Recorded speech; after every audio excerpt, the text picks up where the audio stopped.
What's up everyone, it's Q from RetroQ Gaming, and if you are a Fallout 4 player, be it a lapsed Fallout 4 player, a current Fallout 4 player, or a possible newcomer to Fallout 4, if you have a PS4 or a PC, a beefy PC in this case, I've got some good news for you. So the reason for that is there's a new batch of Fallout updates coming. Okay, there's going to be two of them, one per platform. I realize it's on Xbox One as well, but these are you'll understand it why now in a second why I'm only talking about these two versions of it. I'm not sure if anything is being updated, like patches or bugs, that kind of stuff, glitches or bugs, I should say, not patches, for say the Xbox One version or just the game in general. But these particular patches are performance and quality upgrades. Now, these patches are due at some point next week. It's currently Monday, the 30th of January, so these patches are due at some point next week. Haven't seen an exact date on them, but I mean, next week is next week. Chances are it'll probably, hopefully, be pretty early. So what do these performance and quality patches include anyway? So first off, we'll go with the PS4 Pro version. So if you have Fallout 4 and play on a PS4 Pro, you're going to be able to take advantage of the extra hardware. Well, I say extra hardware, the increased capability of the hardware. There you go. That sounds much better. Of the PS4 Pro starting next week when you get this update. Now, some of the main things that are outlined in the new PS4 Pro update are actually going to be as follows. So it's going to have a native 1440p resolution. Now, what that means is we all know most games struggle to most games on console either hit 1080p or struggle to hit 1080p. And we'll just, for argument's sake, say the general consensus is that console games are 1080p. Most people's TVs are 1080p. There's obviously 4K TVs out there as well. But it means that if you're rendering a 1080p game on a 1080p screen, you're properly rendering everything for the exact amount of pixels, so everything displays properly. There's no stretching, no super sampling or compression or whatever you want to call it. Now, what this means is if you have a 1080p TV, the game will render at 1440p, which is a higher resolution, almost double the amount of pixels in 1440p versus 1080p, almost double, not exactly double, but what it's going to do is it's going to use that and kind of squish the image down onto your screen in something that's called super sampling, and it's going to use that as a better form of anti-aliasing. So it will essentially make your game look better. That's the main thing. Now, that's pretty performance intensive, so it's great that they've done this. You do get a bit of a cleaner image out of it, so there are gains to it. Now, also, one other thing as well I'll say is if you have a 4K TV, obviously if you stretch a 1080p image to 4K, the outcome and the presentation of what you get isn't the best. If you're stretching from 1080p to 4K versus if you're stretching from 1440p to 4K, we'll call it the amount of stretching and the amount of fake pixels, if you will. I don't know really what to call it. The amount of non-natively rendered pixels is less, so you get what would be the best way to describe it? I won't say a slightly worse image because that's not true. You will get a slightly better image. There you go. That makes a bit more sense. That's on from the resolution part of it anyway. There's also enhanced draw distance. So for those of you not familiar with the term, draw distance is essentially how far off in the distance you can see and how when it comes to individual things, for example, there's going to be enhanced draw distance for trees, grass, objects, and NPCs. So basically it means you'll be able to see like grass much further in the distance, trees much further in the distance, objects and NPCs will also be further away before you can start to see them disappear. So it's a pretty immersive bonus. It's pretty CPU bound as well, so you get the idea. It's taking advantage of all of that. It's also going to have an increased God ray effects. Did I say increased? I meant to say enhanced God ray effects. What that means is basically, when you're walking down like a dark corridor or something like that, and you see a light shaft coming in, or you see a light shaft coming in through like a broken window, or through a little bit of open, whatever you want to call open area, and a nice light shaft comes in down and whatever. That's a God ray. So basically it's going to have enhanced God rays, essentially better quality God ray lighting. So that's always a bonus. Now, that's fair enough. You know, the PS4 Pro, it is a slightly upgraded PS4. What they're doing with it is pretty decent. Now, here's the real one I want to talk about.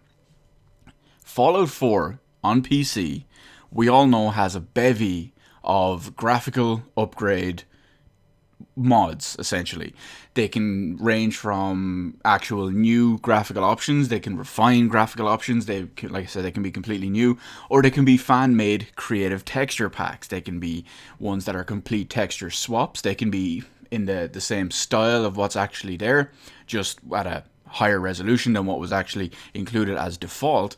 But anyway, the PC players are going to have a new official high resolution texture pack for Fallout 4. This should be available next week at some point.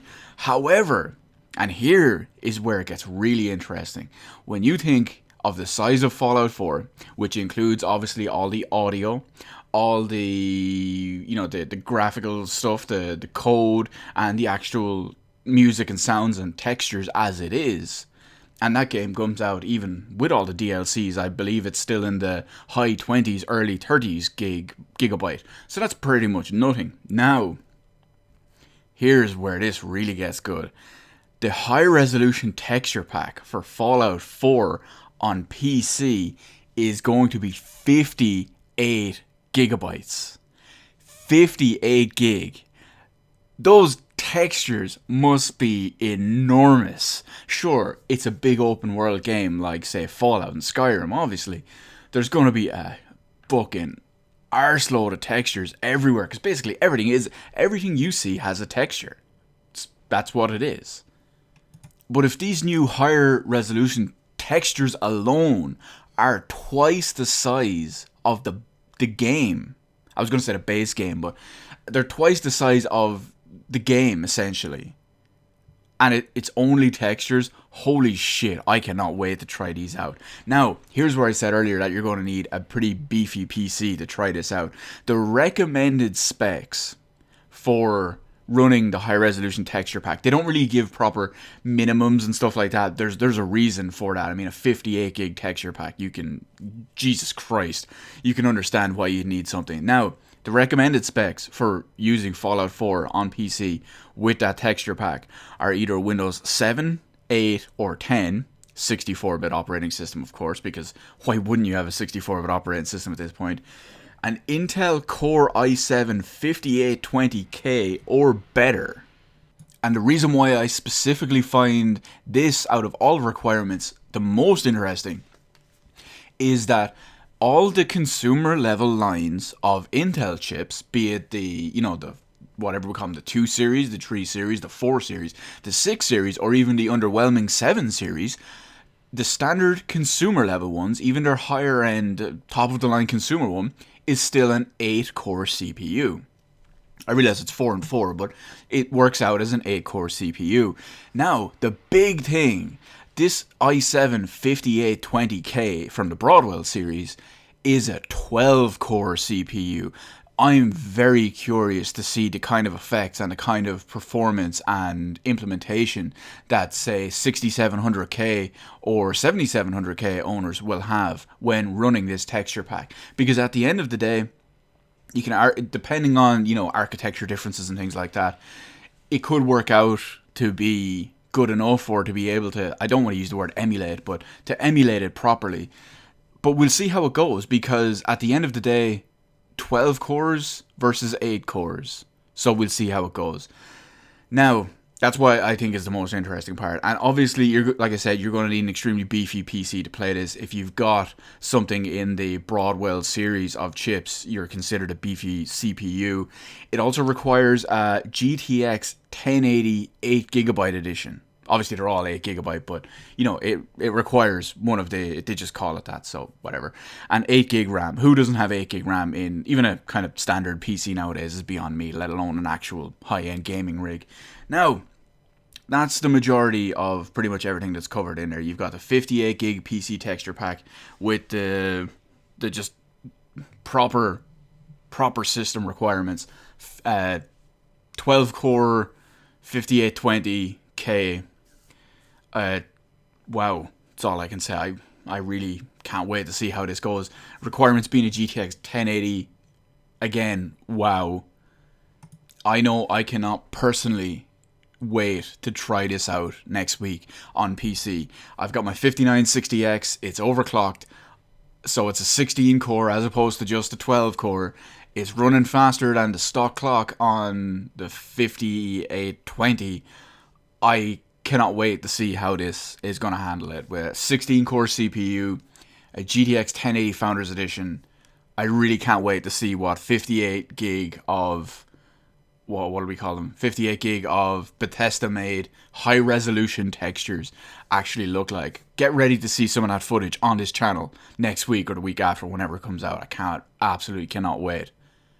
So it's great to see that Bethesda are actually supporting the PS4 Pro and obviously the open-ended power of the PC.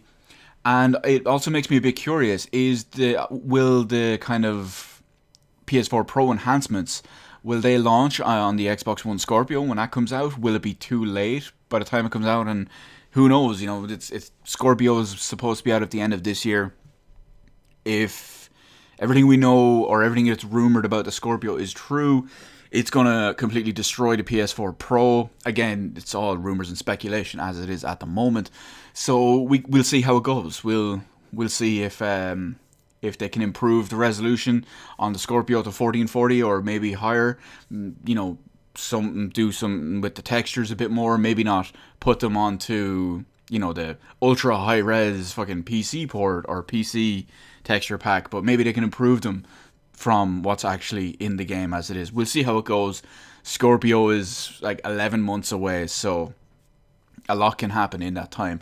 Now, in the comment section below, let me know, do you plan on going back to Fallout 4 with your PS4 Pro or your PC to check all this out? Has some of this convinced you to upgrade? Are you an avid Fallout 4 player on either PS4 or PC, but your computer or PS4 isn't good enough and you want to take advantage of some of this extra stuff? Or have you been waiting and holding off and seeing if they finally add it? Or maybe, you know, you're holding off and waiting to see if, you know, this would be the thing to push you to get an upgrade.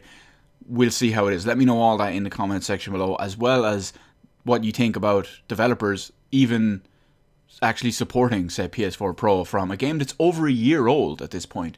That may not seem like too much, especially in the lifespan of Bethesda games. Usually they come out every few years, and you know, it's a pretty big deal when they do. But the fact is, the game did come out over a year ago. It came out in, what was it, about 14 months ago, which is an absolute eternity in gaming these days. So the fact that they're actually supporting it, that's a good thing. Let me know what you think about that as well in the comment section below. Hit the like button, hit the subscribe button. You can follow me on Twitter. Details in the description below. Thank you for watching, and I will see you on the rest of the videos in my channel.